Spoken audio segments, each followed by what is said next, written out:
लोकसभा चुनाव में सुस्त पड़े बीएसपी के हाथी ने अब रफ्तार पकड़ ली है। बसपा सुप्रीमो मायावती तीसरे चरण का चुनाव प्रचार करने के लिए औरैया पहुंची, जहां मायावती ने बीजेपी के साथ साथ सारे विपक्षी दलों को भी अपने निशाने पर ले लिया। बीजेपी पर हमला बोलते हुए मायावती ने कहा कि बीजेपी सरकार की नीतियां और कार्यशैली जातिवादी पूंजीवादी है। बीजेपी की सरकार में भी यूपी की जनता अधिकांश मामले में दुखी रही है। वहीं मायावती ने कांग्रेस पर भी जमकर हमला बोला। मायावती ने कांशीराम के निधन को लेकर कांग्रेस पर सवाल खड़े किए। मायावती ने कहा, कांशीराम को कांग्रेस ने वो सम्मान नहीं दिया जो उन्हें मिलना चाहिए था। उस समय केंद्र में कांग्रेस की सरकार थी, लेकिन कांग्रेस सरकार ने एक दिन का शोक भी नहीं रखा। मायावती ने कहा कि जब कांग्रेस सत्ता से बाहर होती है तो इन्हें पिछड़े समुदाय की याद आती है। जब ये सत्ता में होती है तब इन्हें दलित, आदिवासियों और पिछड़े वर्ग का बिल्कुल भी ध्यान नहीं रहता है और न ही इनको किसान का कर्जा 10 दिनों में माफ करने का वादा ध्यान में रहता।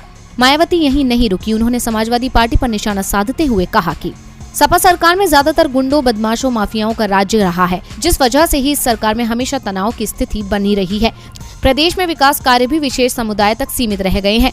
समाजवादी पार्टी के राज में गुंडा राज था, क्योंकि उसके शासन में दंगों को हवा दी गई थी। मायावती ने आगे कहा कि बसपा का टारगेट विधानसभा चुनाव में अपने दम पर सरकार बनाने का है। उन्होंने कहा कि लोग बसपा के अलावा किसी अन्य पार्टी को वोट ना दें, क्योंकि बसपा बोलने में कम और करने में ज्यादा विश्वास है।